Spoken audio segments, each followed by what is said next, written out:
teman-teman, perkenalkan nama saya Aben Balolo dari Universitas Negeri Manado, Fakultas Matematika dan Ilmu Pengetahuan Alam, jurusan Matematika, Program Studi Pendidikan Matematika. Mungkin ada yang bertanya, bagaimana sih cara menyelesaikan suatu permasalahan program linear menggunakan metode grafik dan metode simplex? Nah, di video kali ini saya akan menjelaskan bagaimana cara menyelesaikan satu permasalahan program linear menggunakan metode grafik dan metode simplex. Namun sebelum kita membahas lebih lanjut, jangan lupa di subscribe, like, dan jangan lupa untuk di komen. Oke guys? Nah, di sini sudah ada sebuah kasus atau sebuah masalah pemrograman linear yang bertemakan tentang COVID-19 yang akan kita selesaikan menggunakan metode grafik dan metode simplex. Nah, langsung saja kita bahas. Sebuah perusahaan di Italia memproduksi dua alat yang bisa membantu pemutusan rantai COVID-19. Kedua alat tersebut adalah hand sanitizer dan masker. Perusahaan ini memproduksi 1000 hand sanitizer dan 1800 masker. Perusahaan ini akan menjual kedua alat tersebut ke dua negara, yaitu negara A atau kita misalkan sebagai negara Indonesia dan negara B atau kita misalkan sebagai negara Malaysia. Jika perusahaan itu menjual ke negara A sebanyak 20 hand sanitizer dan 20 masker, dan juga menjual ke negara B sebanyak 40 hand sanitizer dan 20 masker, dan memperoleh keuntungan hand sanitizer $46 dan masker $36, maka tentukan besar keuntungan maksimum yang diperoleh dari penjualan kedua alat tersebut.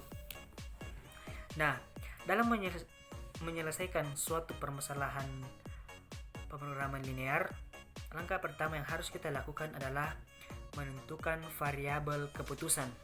Nah, saat ini kita akan menentukan variabel keputusannya, yaitu jumlah yang bisa diproduksi untuk tiap jenis produk dapat diwakili oleh simbol berikut. Jadi, hand sanitizer kita lambangkan sebagai X dan masker kita lambangkan sebagai Y. Jadi, itu merupakan variabel keputusannya. Nah, setelah menentukan variabel keputusan, kita akan menentukan fungsi tujuan.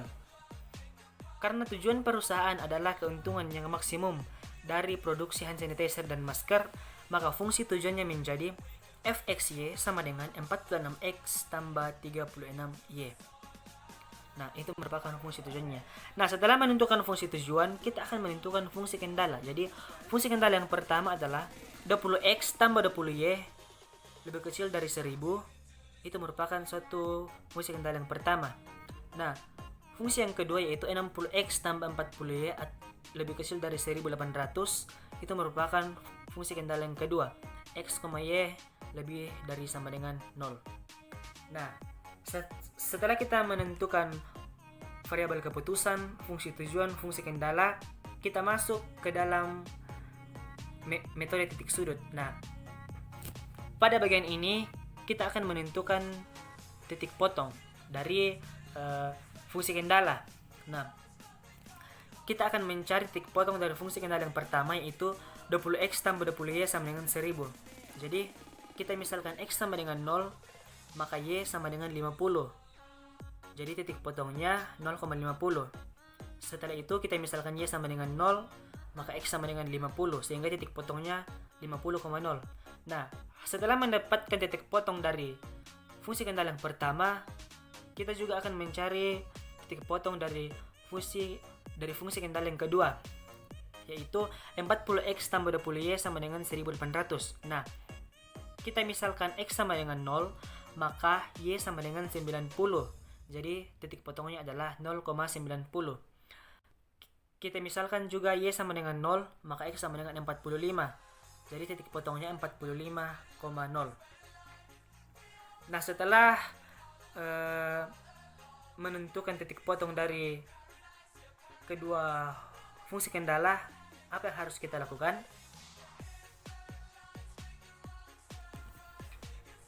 Setelah menentukan titik potong dari kedua fungsi kendala, maka kita akan menentukan titik perpotongan dari kedua fungsi kendala tersebut. Jadi kita akan mengeliminasi salah satu variabel. Nah, di sini saya akan mengeliminasi variabel X. Jadi kita eliminasi persamaan 1 dan persamaan 2 atau fungsi kendala 1 dengan fungsi kendala 2.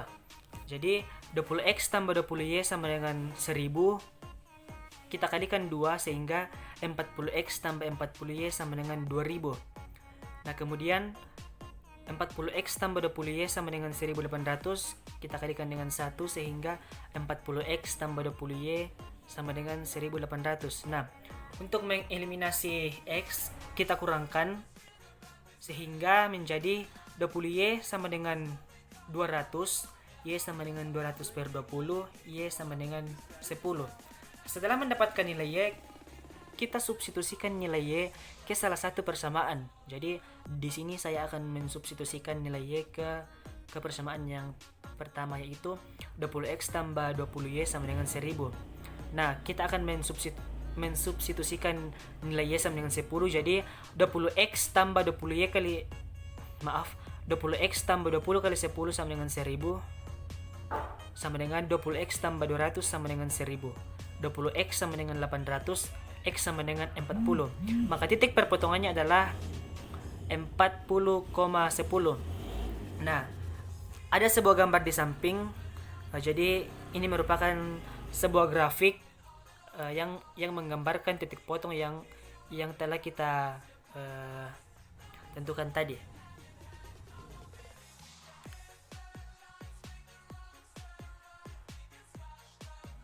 Nah, oleh karena tujuannya memaksimumkan, maka penjelasan optimumnya adalah terletak pada titik dengan nilai f terbesar, yaitu titik B. Jadi kita lihat yang mana nilai f yang paling terbesar.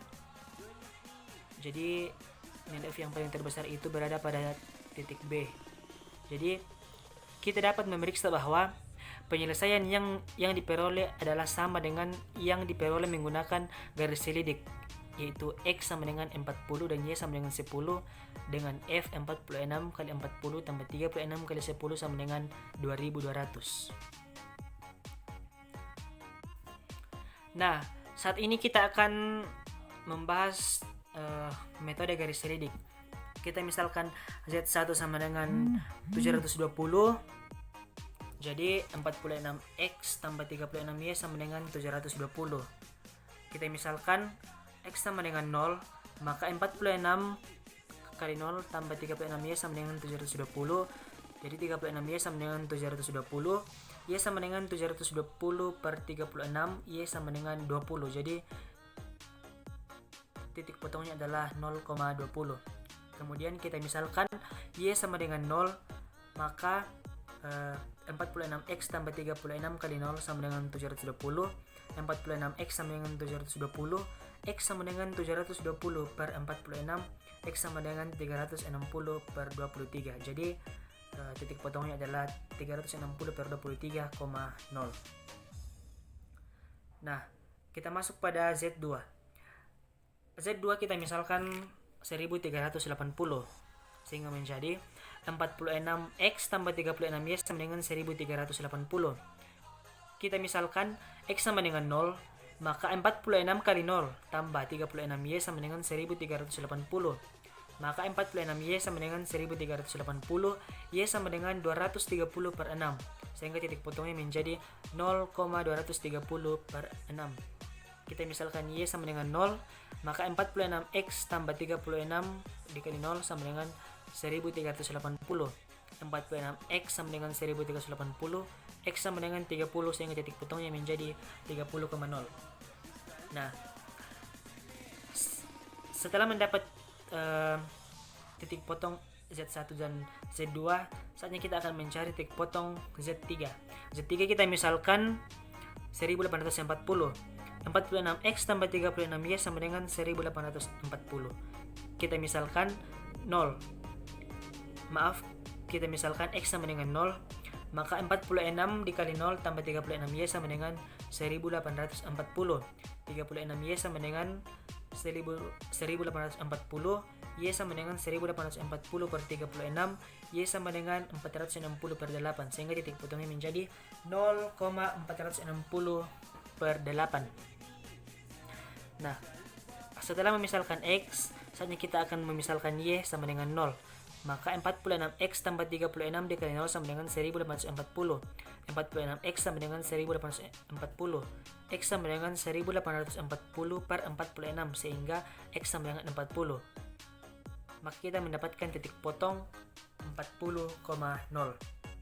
Nah, setelah mencari titik potong pada Z3, kita akan mencari titik potong pada Z4. Z4 sama dengan 2200, sehingga 46X tambah 36Y sama dengan 2200. Misalkan X sama dengan 0, maka 46 dikali 0 dan 46 dikali 0 tambah 36Y sama dengan 2200. 36Y sama dengan 2200, Y sama dengan 2200 per 36, Y sama dengan 550 per 8, sehingga titik potongnya menjadi 0,550 per 8. Setelah memisalkan X sama dengan 0, saatnya kita akan memisalkan Y sama dengan 0. Maka 46X tambah 36 dikali 0 sama dengan 2200. 46X sama dengan 2200, X sama dengan 2200 per 46, X sama dengan 1100 per 23, sehingga titik potongnya menjadi 1100 per 23 di koma 0. Jadi ada sebuah gambar di samping. Jadi grafik ini merupakan hasil dari titik potong yang kita dapatkan dari Z1, Z2, Z3 dan Z4. Mudah bukan?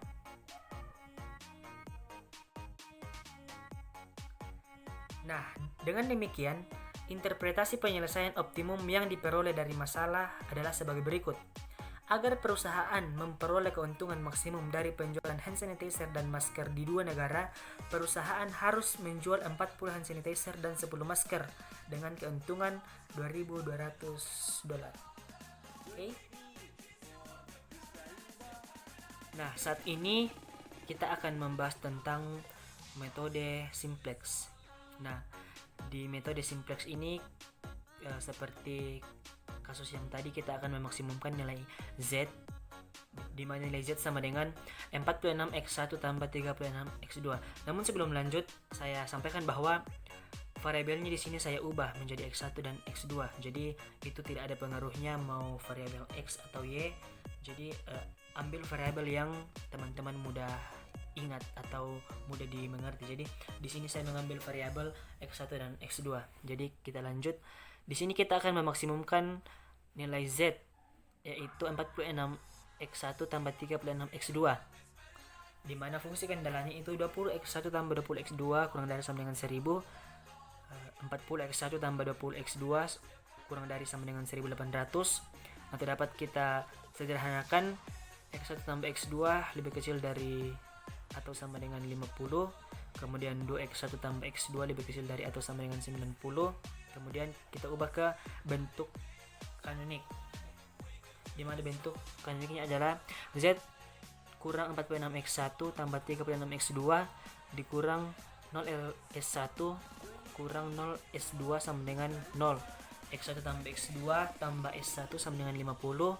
2X1 tambah X2 tambah S2 sama dengan 90. X1 tambah X2 tambah S1 tambah S1 kurang dari sama dengan 0. Nah, kita ubah ke dalam bentuk tabel, di mana variabel basis Z, X1, X2, S1, S2 serta penyelesaian. Jadi saat ini kita akan menentukan variabel masuk dan variabel keluar.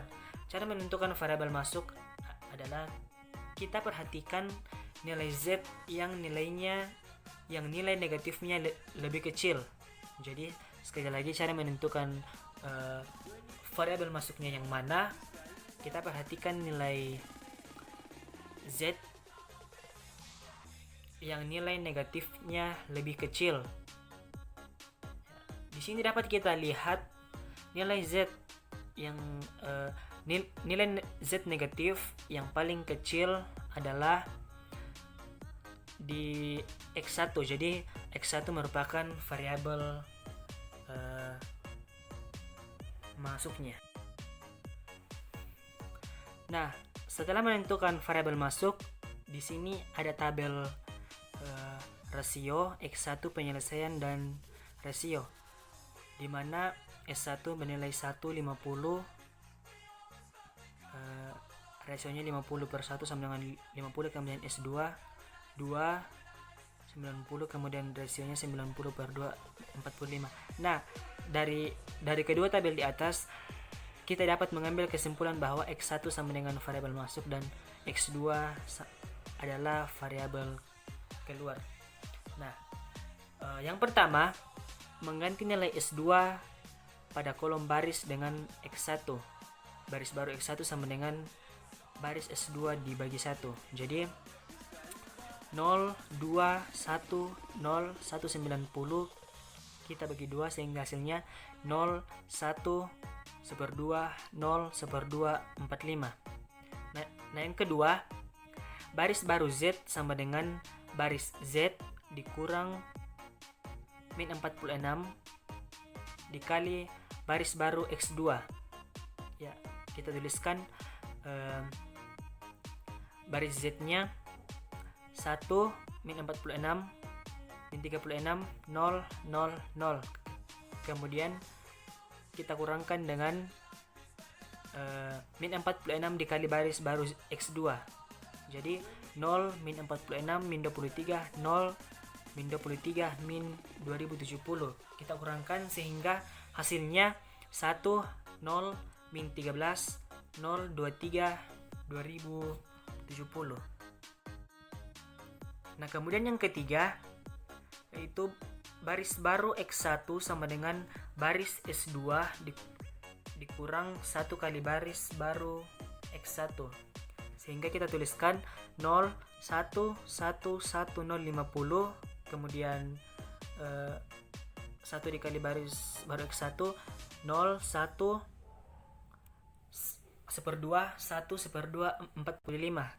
Kita kurangkan menjadi hasilnya 0 0 1/2 1/2 5. Nah, di iterasi 2 sama halnya dengan yang tadi, kita akan menentukan variabel masuk dan variabel keluar. Di sini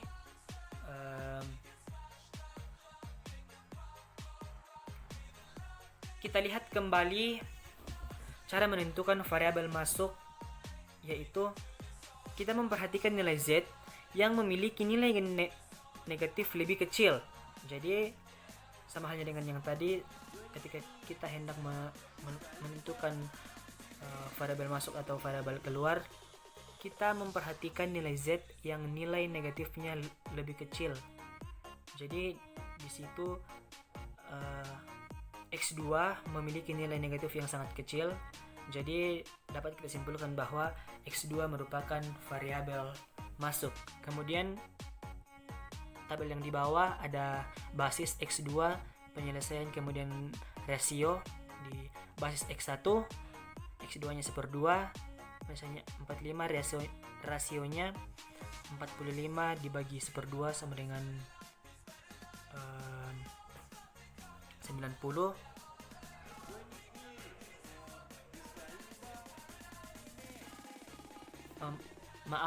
Rasionya 45 dibagi 1/2 sama dengan 45, kemudian di S1 X2-nya 1/2, kemudian penyelesaiannya 5, kemudian rasionya 5 dibagi 1/2 sama dengan 10.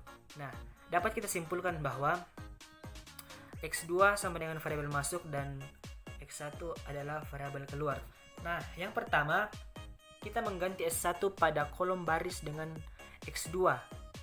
Baris baru X2 sama dengan baris S1 kita bagi 1/2, sehingga 0 0 1/2 1 min 1/2 5 kita bagi 1/2 sehingga hasilnya 0 0 1 2 min 1 10. Nah, yang kedua, baris baru Z sama dengan baris Z dikurang min 13 dikali baris baru X2 sehingga menjadi 1 0 min 13 0 23 2070. Kemudian yang min 13 dikali baris baru X2 menjadi 0 0 min 13 min 26 13 min 130. Kita kurangkan sehingga hasilnya menjadi 1 0 0 26 10 2200. Nah, yang ketiga, baris X1 sama dengan baris X2 dikurang dibagi 1/2 dikali baris baru X1, sehingga menjadi baris X1 dibagi 1/2 sama dengan 0, 1, 1/2, 0, 1/2 dikali 45, kemudian dikali baris baru X1, 0, 0, 1/2, 1, min 1/2, 5. Kita kurangkan menjadi, sehingga hasilnya 0, 1, 0, min 1, min 1/4, 40. Nah, hasil akhir iterasinya yaitu variabel basis Z, X1, X2, S1, S2, kemudian penyelesaian. Nah, variabel basis Z yaitu 1, 0, 1, 26, 10, dan kemudian penyelesaiannya 2200. Kemudian variabel basis X1 0, 1, 0, min 1, 1/4, 40. Variabel basis X2 0, 0, 1, 2, min 1, kemudian penyelesaiannya 10. Nah, dari penyelesaian di atas kita dapat mengambil kesimpulan bahwa nilai Z 2200, X1 sama dengan 40, X2 sama dengan 10, S1 sama dengan 0, dan S2 sama dengan 0. Ya, oke, demikianlah sedikit penjelasan saya mengenai menyelesaikan sebuah kasus pemrograman linear menggunakan metode grafik dan metode simplex. Saya sadar dari penjelasan saya di atas sangat banyak kekurangan, sangat banyak ada mungkin yang keliru atau apa. Saya minta maaf, namanya juga manusia, kita tidak pernah luput dari yang namanya kesalahan. Kita hanya manusia biasa, hanya Tuhan yang memiliki sempurna. Jadi sekali lagi terima kasih atas perhatiannya, jangan lupa di subscribe.